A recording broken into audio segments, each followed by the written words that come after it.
United nation general அசம்பிளில ஒரு ரெசல்யூஷனை adapt பண்ணியிருக்காங்க. Title என்ன அப்படின்னா லாஸ்டிங் பீஸ் இன் உக்ரைன், அதுக்கான சப்போர்ட் அப்படிங்கிற டைட்டில் வந்து பாத்தீங்கன்னா ஓட்டெடுப்பு வச்சுக்கிறாங்க. மொத்தம் 107 நாடுகள் வந்து பாத்தீங்கன்னா ஆதரவா ஓட்டு போட்டிருக்காங்க. 12 நாடுகள் எகெயின்ஸ்டாவும் 51 நாடுகள் abstain ஆயிருக்கிறாங்க.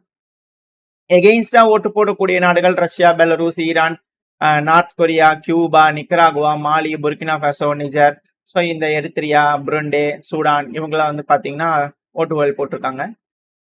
America, China, Brazil, India நம்மளாம் வந்து பார்த்தீங்கன்னா அப்ஸ்டெயின் ஆயிருக்கிறோம். உங்களுக்கு ஆதரவு அப்படிங்கிறது உங்களுக்கு தெரிஞ்சிருக்கும். யூரோப்பியன் யூனியன் நாடுகள் வந்து பார்த்தீங்கன்னா பெரும்பாலும் ஆதரவாக வந்து பார்த்தீங்கன்னா ஓட்டுகளை போட்டிருக்காங்க. இந்த ரெசல்யூஷன் என்ன கிளைம் பண்ணுது அப்படின்னா, இந்த கான்ஃபிளிக்ட் 4 வருஷமா வந்து பார்த்தீங்கன்னா நடந்துகிட்டு இருக்கு. உலகத்துக்கே இது மோசம், அது மட்டும் இல்லாமல் உக்ரைனுக்கு ரொம்ப அதிகமா மோசம். ஸோ அதனால இந்த பகுதியில் ஸ்டெபிலிட்டி கொண்டு வரதுக்காக இமீடியட்டா ஒரு சீஸ் ஃபயர், கம்ப்ளீட்டா பிரிசனர் எக்ஸ்சேஞ்ச், எல்லாத்தையும் வந்து பாத்தீங்கன்னா சிவிலியன்ஸ் பிடிச்சிக்கிறது எல்லாத்தையும் வந்து பாத்தீங்கன்னா எக்ஸ்சேஞ்ச் பண்ணிக்கணும் அப்படிங்கிறது போல சொல்லியிருக்கிறாங்க. ஸோ இதுக்கு கண்டிப்பா அவங்க எடுத்திருக்கிறாங்க. ரெசல்யூஷன் அடாப்ட் பண்ணாலும் இது சக்சஸ் ஆகுமா அப்படிங்கிறது ஒரு கேள்வி தான். ஏன்னா காசால இதே போலதான் பலரும் செஞ்சாங்க.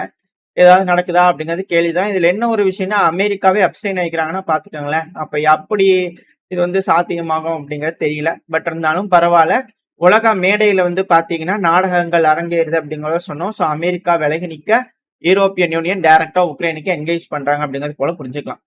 ஆனா இதே யூஎன்ல வந்து பாத்தீங்கன்னா ரஷ்யாவுக்கு அம்பாசிடர் அலோகேட் பண்ணிருப்பாங்களா யூஎனுக்குன்னு சொல்லிட்டு நெபிஷ்கின் அவர்கள்.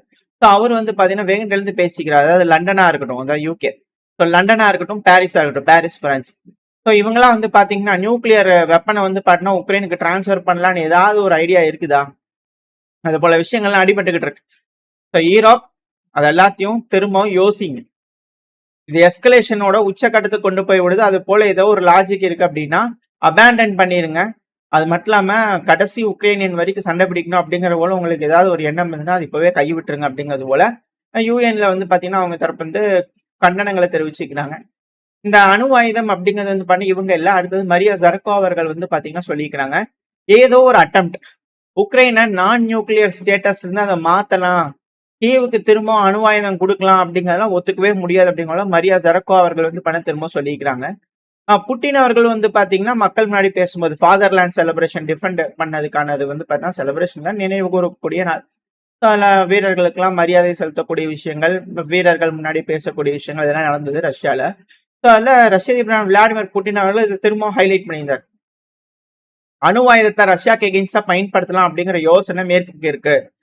ஸோ ரஷ்யாவோட ஃபாரின் இன்டெலிஜென்ஸ் சர்வீஸ் இருக்காங்க இல்லையா, அவங்க தரப்பு வந்து செய்திகள் என்னன்னா பிரிட்டனும் பிரான்ஸும் அணு ஆயுதத்தை உக்ரைனுக்கு டிரான்ஸ்ஃபர் பண்ணலாம் அப்படிங்கிற திட்டத்துல இருக்காங்க அப்படிங்கிறது போல புட்டின் அவர்களே வந்து பாத்தீங்கன்னா மக்கள் முன்னாடி பேசுறாரு.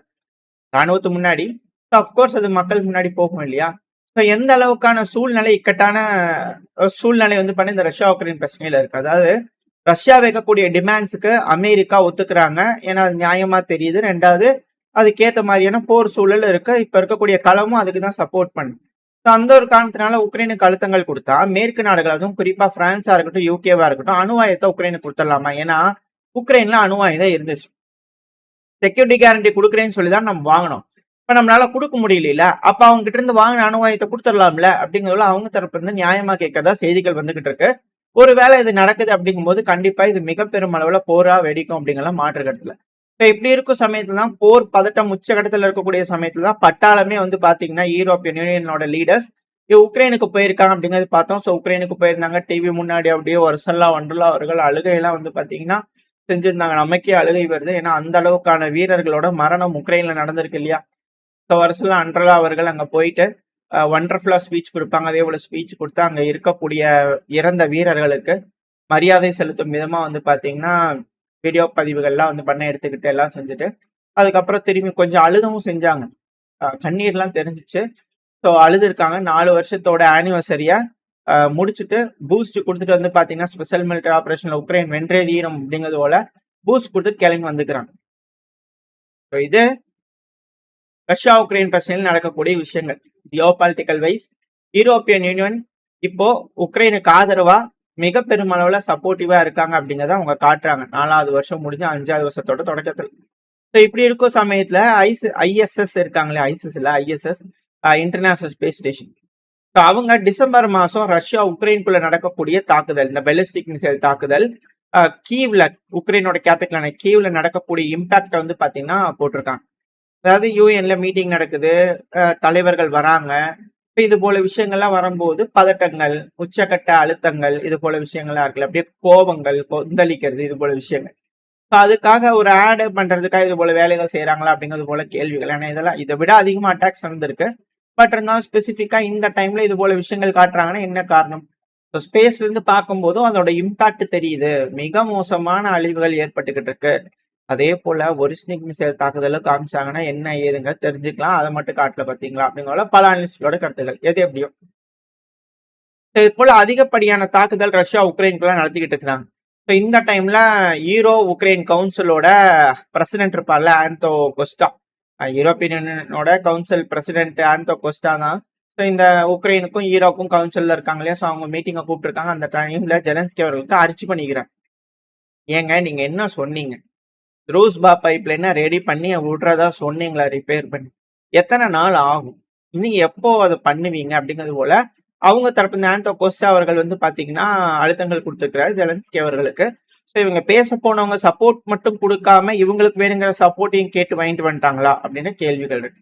ஏன்னா கீவ் வந்து பாத்தீங்கன்னா கோஸ்டா அவர்களோட பேசும்போது யூரோப்பியன் யூனியன் வந்து பாத்தீங்கன்னா இருக்கக்கூடிய மெம்பர்ஸ்க்கு ஒரு பிரச்சனைனா அது யூரோப்பியன் யூனியன் வந்து முன்னிட்டு தலையிட்டு அந்த பிரச்சனையை தீர்த்து வைக்கணும்.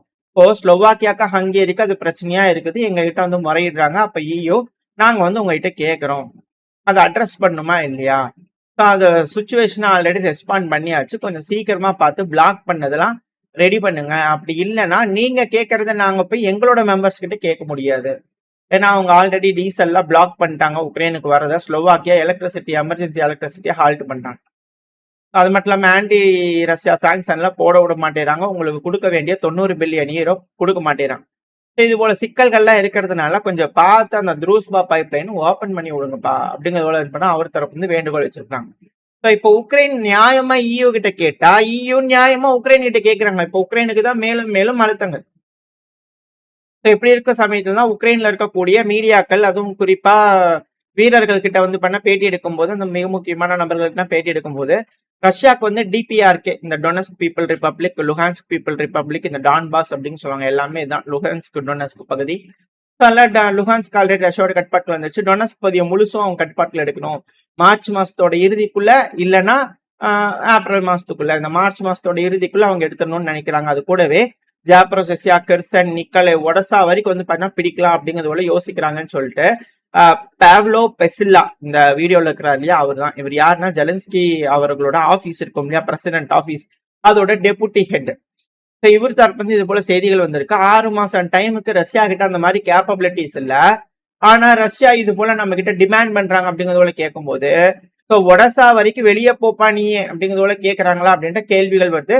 சோ கொஞ்சம் கொஞ்சமா ஒருத்தங்க பேசக்கூடிய விஷயங்களை எடுத்து பார்க்கும்போது நம்மளுக்கு தெரியுது உக்ரைனுக்கு பேர் அழுத்தங்கள் கொடுத்துட்டு இருக்காங்க எல்லாரும் எல்லா வகையிலயும் அப்படிங்கிறத புரிஞ்சுக்கலாம். டெம்பரவரியா அந்த பிரச்சனை முடிவுக்கு வரணும், ஆனா ரஷ்யன் டேர்ம்ஸ்ல வரணும் அப்படிங்கிறது இப்ப முடிவாயிருக்கு அப்படிங்கறத நல்லா தெரிஞ்சுக்கலாம். சோ 6 மாசத்துல ரஷ்யானால முடியாத ஒரு விஷயத்த செய்ய சொல்றாங்க அப்படிங்கிறது போல இவர் தரப்பு புலம்பிட்டு இருக்கிறாரு. எப்படி என்ன ஏதுங்கிறது இன்னும் சில நாட்களை நம்ம தெரிஞ்சிடும். அப்படியே நம்ம மிடில் ஈஸ்டுக்கு வந்துட்டோம்னா 150க்கும் மேற்பட்ட ராணுவ விமானங்கள் வந்து பாத்தீங்கன்னா, அதாவது 3ல் 1 பகுதி அமெரிக்காவோட மொத்த விமானங்கள்ல 3ல் 1 பகுதி ராணுவ விமானங்கள்ல மிடில் ஈஸ்ட்ல ஆக்டிவா டிப்ளாய் பண்ணிக்கிறாங்க அப்படிங்கிறதோட செய்திகள் வந்துகிட்டு இருக்கு. இதுல அமெரிக்கால வந்து பாத்தீங்கன்னா இப்போ state of union, SOTU, state of the union, அந்த ஒரு இது வந்து பாத்தீங்கன்னா நடந்துட்டு இருக்கு. எப்படி என்ன நடக்குது, ஏது, என்ன ட்ரேடு, என்ன மாதிரி விஷயம், ஈரான்ல என்ன பேச்சுவார்த்தை போயிட்டு இருக்குன்னு எல்லாத்தையும் கூப்பிட்டு உட்கார வச்சு எல்லாம் பேசக்கூடிய விஷயம் தான் அது. ஸோ இது அதுல வந்து பாத்தீங்கன்னா ட்ரம்ப் அவர்கள் அவரோட விஷயங்கள் எல்லாத்தையும் சொல்றாரு. இதுல பல டெமோக்ராட்ஸ் வந்து பண்ண பார்ட்டிசிபேட் பண்ணல. அதுக்கு கவுண்டர் கொடுக்கும் விதத்துல வந்து பாத்தீங்கன்னா அவங்க இன்னொரு மீட்டிங் போட்டு நடத்திக்கிறாங்க. People of the state of the trade union அப்படிங்கிறது வந்து பாத்தீங்கன்னா அவங்க ஒரு மீட்டிங் போட்டு நடத்திக்கிறாங்க. ஸோ ட்ரம்ப் அவர்களுக்கு வந்து பார்த்தீங்கன்னா அழுத்தங்கள் இருக்கு, ரொம்ப அதிக அளவுல லோ ரேட்டிங் இருக்கு ட்ரம்ப் அவர்களுக்கு அப்படிங்கிற செய்திகள்லாம் வருது. அப்ரூவல் ரேட்டிங், ஏன்னா ஒரு நாட்டு கூட போருக்கு போறாரு, இல்ல ஒரு முடிவுகள் எடுக்கிறாரு அப்படின்னா அப்ரூவல் ரேட்டிங் எந்த அளவுக்கு இருக்கு ஒரு அதிபருக்கு ஏன்னா உள்நாட்டுல மக்களோட ஆதரவு இருக்கா அப்படிங்கறது அந்த அப்ரூவல் ரேட்டிங் அது ரொம்ப அதிக அளவுல கம்மியா இருக்கு அப்படிங்கிறது போல செய்திகள் வந்துகிட்டு இருக்கு. இப்படி இருக்கும் சமயத்துல க்ளோஸ் டோர் மீட்டிங்ல வந்து பாத்தீங்கன்னா நடத்திட்டு இருக்காங்க. இதுல அமெரிக்காவோட ஒன் ஆஃப் த செனட் ஒரு செனட் காங்கிரஸ் மெம்பரு சுக் குமார் அவர்கள் இந்த வீடியோல இருக்கிறார் இல்லையா அவர் தான். அவர் என்ன சொல்றாருன்னா க்ளோஸ் டோர் மீட்டிங்ல ஓகே தாங்க, ஆனா இது போல ஒரு அட்மினிஸ்ட்ரேஷன் ஒரு மிக முக்கியமான இது போல ஒரு கேஸ் மிக முக்கியமான விஷயங்கள் பேசும்போது அத மக்கள் கிட்டயும் அமெரிக்கா மக்கள் கிட்டயும் சொல்லணும். இந்த அளவுக்கு இம்பார்ட்டன்டான ஒரு விஷயத்த அமெரிக்கா மக்கள் கிட்டயும் சொல்லணும் அப்படிங்கிறது போல அவர் தரப்புன்னு சொல்லிக்கிறாரு. ஏதோ மிக முக்கியமான விஷயங்கள் முடிவு எடுத்திருக்கிறாங்க அப்படிங்கிற புரிஞ்சுக்கலாம். ஈரானோட போர் தொடுக்க தயாராயிட்டாங்களா அமெரிக்கா அப்படின்ற கேள்வி. அது மட்டும் இல்லாம ஈரான் வந்து பாத்தீங்கன்னா சீனா கிட்ட CM-302 அப்படிங்கிற ஆன்டிஷிப் மிசைல் வாங்குறதுக்கு ஒப்பந்தங்கள் போட்டிருக்காங்க அப்படிங்கிற செய்திகள் கசிஞ்சிருக்கு.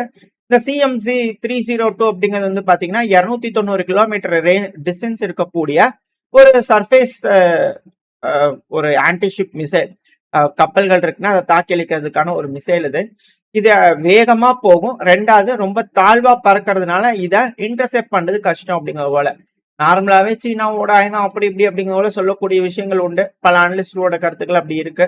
சீனால ஊழல் இருக்கு, அது இருக்கு, இது இருக்கு அப்படிங்கிற பல விஷயங்கள்.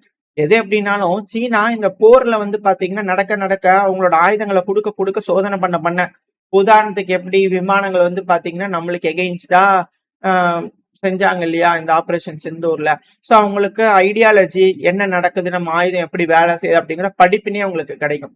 ஸோ அதை கிடைக்க அவங்களோட வெப்பன்ஸ் வந்து பார்த்தா மாடிஃபை பண்ணிட்டே இருப்பாங்க. இது ஈரானுக்கு உதவியா இருக்குதோ இல்லையோ கண்டிப்பா சீனாக்கு உதவியா இருக்கும் அப்படிங்கிறது போல பல அனலிஸ்டுகளோட கருத்துக்களை இது கூட செய்யறாங்கன்ட்டு. ஆனா இப்போ அமெரிக்கா மேலும் சைனாக்கு அழுத்தங்கள் கொடுத்துக்கிட்டு இருக்காங்க. சாங்ஷன் பண்ணப்பட்ட ஒரு கப்பல் பிரத்தா அப்படிங்கிற ஒரு கப்பல், இது சீனாவோட கப்பல். ஸோ இன்டர்நேஷனல் வாட்டர்ஸ்ல இருக்கும்போது அதாவது யார் வேணாலும் போய்க்கு வந்துக்கலாம் அப்படிங்கிறது போல கடல் பகுதி இருக்கும் இல்லையா. ஸோ அந்த பகுதியில் வந்துட்டு இருக்கும்போது பென்டகான் தரப்புல ஸ்டேட்மெண்ட் வந்திருக்கு, அந்த கப்பலை நாங்க பிடிச்சிருக்கோம். ஏன் இதை நாங்க பிடிச்சிருக்கோம் அப்படின்னா வைலேட் பண்ணிக்குது, கரேபியன் தீவுகளுக்கு போகக்கூடாது அப்படிங்கிறது போல சில ரீஜன்ஸ் இருக்கு. அந்த ரீஜனுக்குலாம் போயிட்டு வந்திருக்கு. ஸோ அதனால இது நாங்க பிடிச்சிட்டு போயிட்டோம் அப்படிங்கிறது போல சீனாக்கு ஒரு அழுத்தங்கள். ஸோ கடல் பகுதியில வந்து பாத்தீங்கன்னா ஆளுமையா அமெரிக்க தரப்புன்னு செலுத்திக்கிட்டு இருக்காங்க. ஸோ எப்போ சீனா இது போல ராணுவத்தை களமிறக்க போறாங்க, ஒருவேளை அப்படி நடக்குது அப்படின்னா மிகப்பெரும் அளவுல சிக்கலாம் மாறும். இப்போ அமெரிக்கா வந்து பாத்தீங்கன்னா தான் ஃபுல் ஸ்ட்ரென்த்தோட ஈரானுக்குள்ள இறங்குறாங்க. இந்த இடத்துல பிரச்சனை பெருசாகுதுன்னு வச்சுக்கோங்களேன். அமெரிக்கா ஜெயிக்கிறாங்க தோக்குறாங்கன்றது ரெண்டாவது கதை. பெருசாகுது, கொஞ்ச நாளைக்கு இழுக்கிறாங்க, குறைஞ்சது ஒரு வருஷத்துக்கிட்ட இழுத்துட்டாங்க அப்படின்னா போர் கேப்பபிலிட்டி இந்த சொல்லுவாங்க இல்லையா போர் செய்யக்கூடிய திறன் அப்படிங்கிறது போல. ஸோ அது கண்டிப்பா 30% அமெரிக்கால குறைஞ்சிரும் அப்படிங்கிற சொல்றாங்க. இப்ப இருக்கக்கூடிய நவீன யுகத்துல போர் இந்த அளவுக்கு லார்ஜ் ஸ்கேலா ஏர் சூப்பர்மர்சி ட்ரெடிஷனல் வார்ஃபேர் எடுத்து கையில எடுத்து போகும்போது அமெரிக்காவோட அந்த காம்பேட் கேப்பபிலிட்டி வந்து பாத்தீங்கன்னா கம்மியாகுது அப்படிங்கும்போது கண்டிப்பா அது சீனா போல நாடுகளுக்கு ஆடட் அட்வான்டேஜா இருக்கும். 100% அமெரிக்கா பலம் பொருந்திய அமெரிக்கா கூட சீனா போய் மோதுறதுக்கும் 70% குறைஞ்ச பவர் குறைஞ்ச அமெரிக்கா கூட அதுவும் போர்ல தோத்துருக்காங்களோ ஜெயிச்சிருக்காங்க. போர்ல இருந்த ஒரு நாடு கூட திரும்பவும் தைவானுக்கு எகெயின்ஸ்டா போறாங்க சைனா, இல்ல ஒரு பிரச்சனை அது போல விஷயங்கள் நடக்குது அப்படிங்கும்போது கண்டிப்பா அமெரிக்கானெல்லாம் சமாளிக்க முடியாது அப்படிங்கிறத சொல்றாங்க. வெயிட் பண்ணி பார்ப்போம் எந்த அளவுக்கு ஈரான் தாக்கு பிடிக்க போறாங்க, என்ன மாதிரியான முடிவுகள் எட்டப்படுது. இன்னும் சில நாட்கள்ல மிடில் ஈஸ்ட்ல மிக பெருமளவுல பதட்டங்கள் இருக்கும் அப்படிங்கிறாங்க. அதை பொறுத்து தான் யூரோப்பியன் யூனியன் ரஷ்யாக்கு எகெயின்ஸ்டா களமிறங்குவாங்களா மாட்டாங்களா, அது வரைக்கும் இழுப்பாங்க அப்படிங்கிறதோட பல அனலிஸ்ட்களோட கருத்துக்கள். ஏன்னா ஈரான் வழிக்கு வந்துட்டாங்க, ஈரான கட்டுப்பாட்டுகள் எடுத்துட்டாங்க அமெரிக்கா அப்படின்னா ஆட்டோமேட்டிக்கா ரஷ்யாவுக்கு ஒரு அழுத்தங்கள். ஸோ யூரோப்பியன் யூனியன் உள்ள இறங்கினாங்கன்னா பெருமளவுல ரஷ்யாவுக்கு எந்த ஒரு சப்போர்ட்டும் கிடைக்காது. ரஷ்யாவோட தெற்கு பகுதியில வந்து பாத்தீங்கன்னா மேற்கு நாடுகளோட கைவசம் இருக்கிறதுனால அசர்பைஜான் வழியாகவும் கசகஸ்தான் வழியாகவும் காஸ்பியன் சி வழியாகவும் வந்து பண்ண மிக பெரும் அளவுல தாக்குதல்கள் ரஷ்யாக்குள்ள ஏற்படுத்த முடியும். அது ரஷ்யாவுக்கு மேலும் மேலும் பின்னடைவுகளை ஏற்படுத்தும். ஸோ இது போல ஒரு திட்டத்தினால இது போல காய்களை நகர்த்துறாங்களா அப்படின்ற கேள்விகளும் இருக்கு. அது போல எதுவும் இல்லாம உலக போரா மாத்தாம அமைதியா பேசி தீர்த்துக்குவாங்கன்ற நம்பிக்கையில இந்த பையனா முடிச்சுக்கலாம். இந்த பதிவு எப்படின்னு உங்களுக்கு பிடிச்சிருக்கா, பிடிச்சுன்னா லைக் பண்ணிட்டு உங்க ஃப்ரெண்ட்ஸும் நம்மள ஷேர் பண்ணிக்கோங்க. அது கூட மறக்காம நம்ம சேனலை சப்ஸ்கிரைப் பண்ணலாம், மறக்காம சப்ஸ்கிரைப் பண்ணிக்கோங்க. அப்பதான் நம்ம போடக்கூடிய வீடியோக்களை வச்சு யூடியூப் 4 பேருக்கு ப்ரமோட் பண்ணும். உங்களோட அன்பாதரவு எனக்கு எப்ப இருக்கணும்னு நம்பிக்கையில இந்த பையனா முடிச்சுக்கலாம். இந்த பதிவு நல்லா இருக்கணும்னு நம்பிக்கை அடுத்த போய் உங்க சந்திக்கிறேன். Very stay safe, by.